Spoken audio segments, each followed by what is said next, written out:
नमस्कार दोस्तों, आज से स्टडी पॉइंट चैनल पर आप लोगों का बहुत बहुत स्वागत है। दोस्तों, अगर यह मेरा वीडियो आपको पसंद आए तो इस वीडियो को लाइक कर दीजिए, शेयर कर दीजिए तथा मेरे चैनल को सब्सक्राइब भी कर दीजिए। चलिए देखते हैं पहला प्रश्न क्या है। पहला प्रश्न है, संविधान के किस प्रावधान के अंतर्गत भारतीय संसद को नया राज्य बनाने का अधिकार है? तो संविधान के किस प्रावधान के अंतर्गत भारतीय संसद को नया राज्य बनाने का अधिकार है? तो यह अधिकार संविधान ने दिया है संसद को अनुच्छेद 3 के तहत। ऑप्शन सी सही होगा। अगला प्रश्न है, निम्नलिखित शब्दों को सही क्रम दीजिए। तो जो शब्द दिए गए हैं ऑप्शन में, इनको आपको सही क्रम में रखना है, अर्थात प्रस्तावना में ये शब्द सही क्रम में किस प्रकार दिए गए हैं उसको आपको बताना है। तो जैसे पहला है समाजवादी, दूसरा है प्रजातांत्रिक, तीसरा है सार्वभौमिक, चौथा है धर्मनिरपेक्ष। तो प्रस्तावना में सबसे पहले आता है सार्वभौमिक और उसके बाद दूसरा नंबर पे आता है समाजवादी और फिर तीसरे नंबर पे आता है धर्मनिरपेक्ष और चौथे नंबर पे आता है प्रजातांत्रिक। तो इस प्रकार आपने देखा, पहले आएगा सार्वभौमिक, फिर समाजवादी और फिर धर्मनिरपेक्ष और उसके बाद प्रजातांत्रिक आता है। अगला प्रश्न है, निम्नलिखित शब्दों में से कौन से शब्द 42वें संवैधानिक संशोधन द्वारा प्रस्तावना में जोड़े गए? तो 42वें संवैधानिक संशोधन द्वारा प्रस्तावना में जो शब्द जोड़े गए वे हैं समाजवाद, पंथनिरपेक्ष, अखंडता। ये तीनों शब्द संविधान की प्रस्तावना में 42वें संविधान संशोधन द्वारा जोड़े गए थे। अगला प्रश्न है, भारत एक गणतंत्र है, इसका अर्थ है कि? भारत एक गणतंत्र है, इसका अर्थ क्या है? तो इसका अर्थ होगा भारत में वंशानुगत शासन नहीं है। ऑप्शन सी सही होगा। अगला प्रश्न है, भारत के संविधान का प्रमुख लक्ष्य उसके सभी नागरिकों के लिए सुनिश्चित करना है। तो भारत के संविधान का प्रमुख लक्ष्य क्या है जो उसने सभी नागरिकों के लिए सुनिश्चित किया है? तो यह आपको बताना है। नीचे ऑप्शन भी दिए गए हैं कि कौन कौन से ऑप्शन सही होंगे। तो देखते हैं, पहला क्या है, सामाजिक तथा आर्थिक न्याय, तो ये भी सही होगा। विचार तथा अभिव्यक्ति की स्वतंत्रता, ये भी संविधान में है। अवसर की समानता, तो ये भी संविधान प्रदान करता है। व्यक्ति की प्रतिष्ठा, तो यह भी संविधान व्यक्तियों को प्रदान करता है। इस प्रकार इस प्रश्न का सही उत्तर होगा ऑप्शन डी, उपयुक्त सभी। प्रश्न है कि भारत में लौकिक सार्वभौमिकता है क्योंकि संविधान की प्रस्तावना आरंभ होती है। तो संविधान की प्रस्तावना किस शब्द से आरंभ होती है? तो संविधान की प्रस्तावना हम भारत के लोग शब्दों से आरंभ होती है। ऑप्शन डी सही होगा। प्रश्न नंबर 7 है, संविधान की प्रस्तावना के बारे में कौन सा सही है? तो 4 ऑप्शन में से कौन सा सही है यह आपको बताना है। तो संविधान की प्रस्तावना में जो सही दिया गया है इस ऑप्शन में वह है समाजवादी धर्मनिरपेक्ष शब्द 1950 में लागू संविधान के अंग नहीं थे। ऑप्शन ए सही होगा। प्रश्न नंबर 8 है, कल्याणकारी राज्य का उद्देश्य है। तो कल्याणकारी राज्य का क्या उद्देश्य है? तो कल्याणकारी राज्य का उद्देश्य है अधिकतम संख्या का अधिकतम कल्याण सुनिश्चित करना। ऑप्शन ए सही होगा। प्रश्न नंबर 9 है, संविधान की उद्देशिका के संबंध में निम्नलिखित में से कौन सही है? तो इनमें से जो सही है उस पर आपको टिक करना है। तो पहला देखते हैं, पंडित नेहरू द्वारा प्रस्तुत ऑब्जेक्टिव प्रस्ताव अंततोगत्वा उद्देशिका बना। तो यह सही होगा। उद्देशिका के बारे में है कि इसकी प्रकृति न्याय योग्य नहीं है। तो ऑप्शन बी सही होगा। इसका संशोधन नहीं किया जा सकता, तो यह गलत होगा। और डी वाला है, संविधान के विशिष्ट प्रावधानों को यह रद्द नहीं कर सकता। तो यह भी सही होगा। इस प्रकार इस प्रश्न का सही उत्तर होगा ए, बी और डी। प्रश्न नंबर 10 है, भारतीय गणतंत्र की 26/11/1950 को सही संवैधानिक वस्तु स्थिति क्या थी जब संविधान लागू किया गया? तो उस समय संविधान की जो सही वस्तु स्थिति थी वह थी संपूर्ण प्रभुत्व संपन्न लोकतंत्रात्मक गणराज्य। ऑप्शन सी सही होगा। प्रश्न नंबर 11 है, भारत के संदर्भ में निम्नलिखित में से कौन धर्मनिरपेक्ष शब्द का सही भाव व्यक्त करता है? तो भारत के संदर्भ में धर्मनिरपेक्ष शब्द का सही भाव व्यक्त करता है वह है भारत में राज्य का कोई धर्म नहीं है। ऑप्शन डी सही होगा। प्रश्न नंबर 12 है, निम्न में से कौन सा शब्द सन 1975 में भारतीय संविधान की प्रस्तावना में सम्मिलित नहीं था? तो उस शब्द को बताना है जो 1975 के भारतीय संविधान की प्रस्तावना में सम्मिलित नहीं था। तो वह शब्द होगा अखंडता, ऑप्शन डी सही होगा। प्रश्न नंबर 13 है, निम्न में से कौन सा शब्द भारत के संविधान की उद्देशिका में नहीं है? तो भारत के संविधान की उद्देशिका में जो शब्द नहीं है वह शब्द कौन सा है? तो वह है लोक कल्याण, ऑप्शन डी सही होगा। प्रश्न नंबर 14 है, निम्नलिखित में से किस वाद में उच्चतम न्यायालय ने धारा प्रस्तुत की कि उद्देशिका संविधान का भाग है? तो उद्देशिका संविधान का भाग है, यह किस वाद में उच्चतम न्यायालय ने कहा था? तो यह कहा था मुंबई बनाम union of India, option C सही होगा। प्रश्न नंबर 15 है, निम्नलिखित में से कौन सी भारतीय संविधान की विशेषता नहीं है? तो भारतीय संविधान की जो विशेषता नहीं है वह है अध्यक्षात्मक सरकार, ऑप्शन बी सही होगा। प्रश्न नंबर 16 है, निम्नलिखित में से कौन सा राज्य का सबसे महत्वपूर्ण तत्व है? तो जो राज्य का सबसे महत्वपूर्ण तत्व है वह है संप्रभुता, ऑप्शन सी सही होगा। प्रश्न नंबर 17 है, भारतीय संविधान की प्रस्तावना के सिलसिले में निम्नलिखित में से कौन सा क्रम सही है? तो भारतीय संविधान की प्रस्तावना के सिलसिले में जो क्रम सही है उसी पर आपको टिक करना है। तो पढ़िए और बताइए कि कौन सा क्रम सही है। तो इसका क्रम होगा सार्वभौम, सत्ता संपन्न, समाजवादी, धर्मनिरपेक्ष, जनवादी, गणतंत्र, ऑप्शन डी सही होगा। प्रश्न नंबर 18 है, निम्नलिखित में से कौन भारत को धर्मनिरपेक्ष राज्य वर्णित करता है? तो भारत को धर्मनिरपेक्ष राज्य वर्णित करता है वह कौन सा भाग है संविधान का? तो वह होगा संविधान की प्रस्तावना, ऑप्शन बी सही होगा। तो भारतीय संविधान की प्रस्तावना में जिन आदर्शों एवं उद्देश्यों की रूपरेखा दी गई है उसकी व्याख्या की गई है। तो भारतीय संविधान की प्रस्तावना में जिन आदर्शों एवं उद्देश्यों की रूपरेखा दी गई है उसकी व्याख्या किसमें की गई है? तो उसकी व्याख्या की गई है मूल अधिकारों में, राज्य के नीति निर्देशक सिद्धांतों में एवं मौलिक कर्तव्यों के अध्याय में, ऑप्शन सी सही होगा। प्रश्न नंबर 20 है, भारतीय संविधान की प्रस्तावना में निम्नलिखित में से किस स्वतंत्रता का वर्णन नहीं है? तो भारतीय संविधान की प्रस्तावना में जिस स्वतंत्रता का वर्णन नहीं है वह स्वतंत्रता है आर्थिक स्वतंत्रता, ऑप्शन डी सही होगा। पहला प्रश्न है, 1946 में निर्मित अंतरिम सरकार में कार्यपालिका परिषद के उप सभापति कौन थे? तो 1946 में निर्मित अंतरिम सरकार में कार्यपालिका परिषद के उप सभापति जो व्यक्ति थे उनका नाम है जवाहरलाल नेहरू, ऑप्शन ए सही होगा। अगला प्रश्न है, भारत के लिए संविधान की रचना हेतु संविधान सभा का विचार निम्न में से सर्वप्रथम किसने प्रस्तुत किया था? तो भारत के लिए संविधान की रचना हेतु संविधान सभा का विचार सर्वप्रथम जिस पार्टी ने प्रस्तुत किया था वह पार्टी थी स्वराज पार्टी, ऑप्शन ए सही होगा। स्वराज पार्टी ने 1934 में भारत के लिए संविधान की रचना हेतु संविधान सभा का सर्वप्रथम प्रस्तुत किया था। इसका विचार उन्होंने सर्वप्रथम प्रस्तुत किया था। प्रश्न नंबर 3 है, निम्नलिखित में से कौन सा एक भारत शासन अधिनियम 1935 में एक महत्वपूर्ण अवयव नहीं था? तो भारत शासन अधिनियम 1935 में जो महत्वपूर्ण अवयव नहीं था उसको पहचान करना है आपको इसमें। तो देखिए कौन सा सही होगा इसमें। तो 1935 के शासन अधिनियम में जो महत्वपूर्ण अवयव नहीं था वह था देश के लिए लिखित संविधान, ऑप्शन ए सही होगा। अगला प्रश्न है, संविधान सभा के सम्मुख संविधान की प्रस्तावना का प्रस्ताव किसने रखा था? तो संविधान सभा के सम्मुख संविधान की प्रस्तावना रखने वाले व्यक्ति का नाम है जवाहरलाल नेहरू, ऑप्शन ए सही होगा। प्रश्न नंबर 5 है, भारत के संविधान में केंद्र और राज्यों के बीच किया गया शक्ति का विभाजन निम्न में से किस योजना पर आधारित था?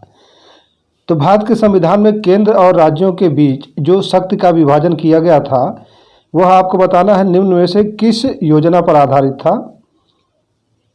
तो वह आधारित था भारत सरकार अधिनियम 1935 में, ऑप्शन सी सही होगा।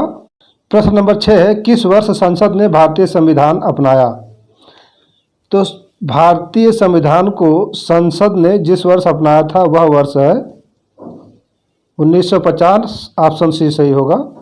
अगला प्रश्न है कि 1946 के चुनाव के पश्चात मुस्लिम लीग ने किस प्रांत में अपनी सरकार बनाई थी। तो 1946 के चुनाव के पश्चात मुस्लिम लीग ने जिस प्रांत में अपनी सरकार बनाई उस प्रांत का नाम है बंगाल। ऑप्शन ए सही होगा। प्रश्न नंबर 8 है, किसने सुझाव दिया था कि भारत की स्वतंत्रता के बाद भारतीय राष्ट्रीय कांग्रेस को एक राजनीतिक दल के रूप में भंग कर दिया जाना चाहिए। तो किसने यह कहा था कि भारत की स्वतंत्रता के बाद भारतीय राष्ट्रीय कांग्रेस को एक राजनीतिक दल के रूप में भंग कर दिया जाना चाहिए। तो यह कहा था महात्मा गांधी ने। ऑप्शन डी सही होगा। प्रश्न नंबर 9 है, निम्न कथनों पर विचार करना है और इसमें से जो कथन सही है उसी पर आपको टिक करना है। तो देखते हैं कौन सा कथन सही है। ए देखते हैं, भारत की संविधान सभा ने राष्ट्रीय ध्वज का प्रारूप 22 जुलाई 1947 को अपनाया था। तो यह कथन सही होगा। दूसरा देखते हैं, भारतीय राष्ट्रीय ध्वज के बीच चक्र में 21 तीलियां हैं। तो राष्ट्रीय ध्वज के चक्र में 21 तीलियां नहीं बल्कि 24 तीलियां होती हैं। इसी प्रकार सी वाला देखते हैं, राष्ट्रीय ध्वज की चौड़ाई और लंबाई का अनुपात 3:4 है। तो यह गलत होगा क्योंकि राष्ट्रीय ध्वज की जो चौड़ाई है वह 2 और लंबाई की बात करें तो 2:3 लंबाई, यानी 2:3 का अनुपात होता है। या यूं कहें कि लंबाई और चौड़ाई तो 3:2 या चौड़ाई और लंबाई तो 2:3 का अनुपात होगा। प्रश्न नंबर 10 है, डॉक्टर बी.आर. अंबेडकर की अध्यक्षता में संविधान सभा की प्रारूप समिति में कितने अन्य सदस्य थे। तो डॉक्टर बी.आर. अंबेडकर की अध्यक्षता में संविधान सभा की प्रारूप समिति में कितने अन्य सदस्य थे। तो इस बात पर आपको ध्यान देना है कि अन्य सदस्यों को पूछ रहा है। अधिकतर बच्चे गलत करके इस सवाल को चले आते हैं। तो देखते हैं क्या है कि जो डॉक्टर भीमराव अंबेडकर की अध्यक्षता में संविधान सभा की प्रारूप समिति बनी थी उसमें तो टोटल 7 थे, लेकिन यह पूछ रहा है कि उनके अलावा कितने अन्य सदस्य थे। तो इसका सही आंसर होगा ऑप्शन बी, 6 सदस्य थे। प्रश्न नंबर 11 है, 1937 के चुनाव के पश्चात यूपी में गठित मंत्रिमंडल में किसको वित्त विभाग दिया गया था। तो 1937 के चुनाव के पश्चात यूपी में जो मंत्रिमंडल गठित हुई थी उसमें वित्त विभाग दिया गया था रफ़ी अहमद किदवई को। ऑप्शन सी सही होगा।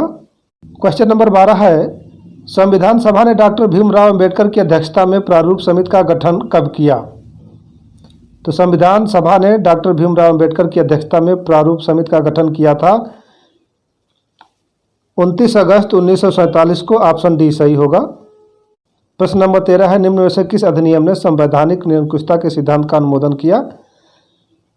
तो जिस अधिनियम के द्वारा संवैधानिक निरंकुशता के सिद्धांत का अनुमोदन किया गया था वह अधिनियम है 1935 का अधिनियम। ऑप्शन सी सही होगा। प्रश्न नंबर 14 है, संविधान सभा की प्रांतीय संविधान समिति का अध्यक्ष कौन था। तो संविधान सभा की प्रांतीय संविधान समिति का अध्यक्ष सरदार पटेल थे। ऑप्शन डी सही होगा। प्रश्न नंबर 15 है, डॉक्टर भीमराव अंबेडकर का जन्म और मृत्यु कब हुआ। तो डॉक्टर भीमराव अंबेडकर का जन्म 1891 में हुआ था जबकि उनकी मृत्यु 1956 में हुई थी। इस प्रकार इसका सही आंसर होगा ऑप्शन बी। प्रश्न नंबर 16 है, किस वर्ष में जन गण मन को भारत के राष्ट्रगान के रूप में अपनाया गया था। तो जन गण मन को भारत के राष्ट्रगान के रूप में अपनाया गया वह समय था 1950। ऑप्शन सी सही होगा। प्रश्न नंबर 17 है, संविधान पांडुलेखन समिति का निम्न में से कौन सा सदस्य नहीं था। तो संविधान पांडुलेखन समिति के जो सदस्य नहीं थे वह थे जवाहरलाल नेहरू। ऑप्शन डी सही होगा। प्रश्न नंबर 18 है, भारतीय संविधान को अपनाया गया था। तो भारतीय संविधान को किसके द्वारा अपनाया गया। संविधान सभा द्वारा या ब्रिटिश संसद द्वारा या गवर्नर जनरल द्वारा या भारतीय संसद द्वारा। तो भारतीय संविधान को अपनाया गया संविधान सभा द्वारा। ऑप्शन ए सही होगा। प्रश्न नंबर 19 है, भारत शासन द्वारा राजकीय चिन्ह कब से अंगीकृत किया गया था। तो भारत शासन द्वारा राजकीय चिन्ह कब से अंगीकृत किया गया। तो वह किया गया था 26 जनवरी 1950 को। ऑप्शन डी सही होगा। प्रश्न नंबर 20 है, संविधान निर्मात्री परिषद की झंडा समिति के अध्यक्ष कौन थे। तो संविधान निर्मात्री परिषद की झंडा समिति के अध्यक्ष थे, उनका नाम है doctor Rajendra Prasad. Option B सही होगा। भाषाई आधार पर भारत में सर्वप्रथम किस राज्य का गठन किया गया? तो भाषाई आधार पर भारत में सर्वप्रथम जिस राज्य का गठन किया गया, मेरे ख्याल से आप लोगों को पता होगा, तो वह राज्य है आंध्र प्रदेश। ऑप्शन डी सही होगा। है सिक्किम भारत का सह राज्य बनाया गया। याद रखिएगा, सह राज्य बनाया गया किस संविधान संशोधन के द्वारा? तो वह संविधान संशोधन था 35वें संविधान संशोधन के द्वारा सिक्किम को भारत का सह राज्य बनाया गया था। 3 है किस संविधान संशोधन द्वारा सिक्किम को विधिवत भारत संघ के एक पूर्ण राज्य के रूप में सम्मिलित किया गया? तो विधिवत भारत संघ के एक पूर्ण राज्य के रूप में सम्मिलित किया गया किस संशोधन द्वारा? तो वह संशोधन था 36वां संशोधन। ऑप्शन सी सही होगा। 35वें संशोधन के द्वारा क्या किया गया था? सिक्किम को सह राज्य का दर्जा दिया गया था, जबकि पूर्ण राज्य का दर्जा सिक्किम को किस संशोधन द्वारा दिया गया? तो वह है 36वें संविधान संशोधन द्वारा। प्रश्न नंबर 4 है लोकसभा में संघीय क्षेत्रों के लिए कितनी सीटें आरक्षित रखी गई हैं? तो लोकसभा में संघीय क्षेत्रों के लिए जितनी सीटें रखी गई हैं उनकी संख्या क्या है? तो उनकी संख्या है 20। ऑप्शन डी सही होगा। प्रश्न नंबर 5 है किस देश में दोहरी नागरिकता का सिद्धांत स्वीकार किया गया है? तो दोहरी नागरिकता का सिद्धांत जिस देश में स्वीकार किया गया है वह देश है संयुक्त राज्य अमेरिका। ऑप्शन डी सही होगा। प्रश्न नंबर 6 है भारतीय नागरिकता नहीं प्राप्त की जा सकती है। तो भारतीय नागरिकता किस प्रकार से नहीं प्राप्त की जा सकती है, यह आपको बताना है।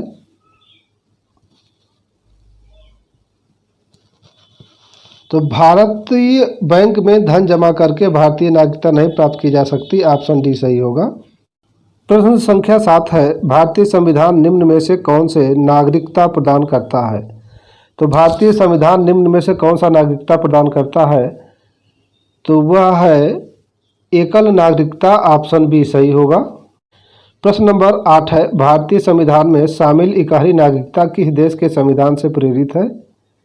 तो भारतीय संविधान में शामिल इकहरी नागरिकता जिस देश के संविधान से प्रेरित है वह देश है ब्रिटेन। ऑप्शन ए सही होगा।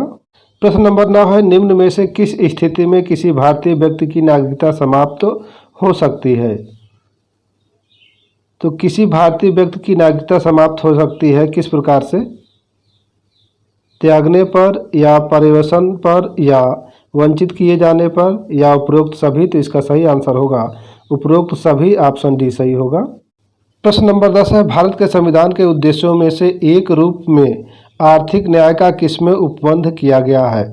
तो भारत के संविधान के उद्देश्यों में से एक रूप में आर्थिक न्याय का उपबंध जिसमें किया गया है वह है उद्देशिका और राज्य के नीति निर्देशक तत्व। ऑप्शन बी सही होगा। प्रश्न नंबर 11 है अध्यात्मात्मक शासन प्रणाली की विशेषता है। तो अध्यात्मात्मक शासन प्रणाली की क्या विशेषता है देखते हैं। पहला है कार्यकारिणी का प्रमुख राष्ट्रपति होता है, सही है। दूसरा देख लेते हैं राष्ट्रपति अपने मंत्रिपरिषद का चयन स्वयं करता है, यह भी सही है। तीसरा देखते हैं कि राष्ट्रपति व्यवस्थापिका को भंग नहीं कर सकता, तो यह भी सही है। इस प्रकार इस प्रश्न का उत्तर क्या होगा?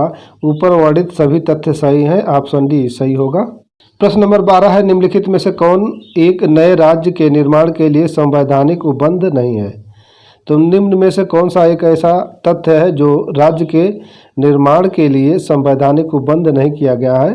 तो वह होगा कि एक राज्य संघ राज्य क्षेत्र शामिल कर सकेगा, यह उपबंध नहीं किया गया है। ऑप्शन डी सही होगा। प्रश्न नंबर 13 है निम्नलिखित कथनों में से कौन सा सही है? तो जल्दी से बताइए कि निम्न में से कौन सा सही होगा। इसका सही आंसर होगा भारत एक संसदात्मक प्रजातंत्र है। ऑप्शन डी सही होगा। भारतीय राजनीतिक व्यवस्था में कौन सर्वोच्च है? तो भारतीय राजनीतिक व्यवस्था में जो सर्वोच्च है वह है संविधान। ऑप्शन बी सही होगा। प्रश्न नंबर 15 है किसने भारतीय संविधान की प्रस्तावना को हमारे संप्रभु प्रजातांत्रिक गणतंत्र की जन्म कुंडली कहा है? तो प्रस्तावना को किसने जन्म कुंडली कहा है? यह कहा है के.एम. मुंशी ने। ऑप्शन डी सही होगा। प्रश्न नंबर 16 है निम्न में कौन नागरिकता के अर्जन हेतु शर्तों को नियत करने के लिए सक्षम है? तो नागरिकता के अर्जन के लिए शर्तों को जो नियत करता है वह है संसद। ऑप्शन डी सही होगा। प्रश्न नंबर 17 है संविधान को एक पवित्र दस्तावेज किसने कहा? तो संविधान को एक पवित्र दस्तावेज जिसने कहा वे व्यक्ति हैं भीमराव अंबेडकर। ऑप्शन ए सही होगा।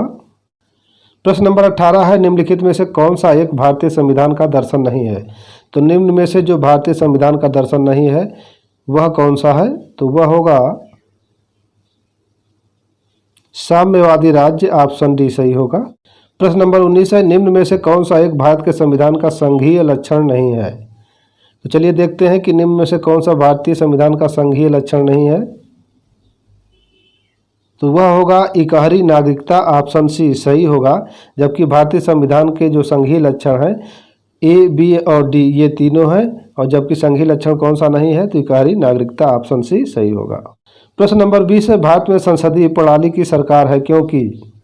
तो भारत में संसदीय प्रणाली की सरकार है क्योंकि? जल्दी से बताइए क्यों है ऐसा? ऐसा इसलिए है क्योंकि मंत्रिपरिषद लोकसभा के प्रति उत्तरदायी है। ऑप्शन डी सही होगा। प्रश्न नंबर 21 है, संघीय क्षेत्रों को प्रतिनिधित्व प्राप्त है। तो संघीय क्षेत्रों को प्रतिनिधित्व प्राप्त है, तो जल्दी से बताइए। तो संघीय क्षेत्रों को प्रतिनिधित्व प्राप्त है कहाँ पर?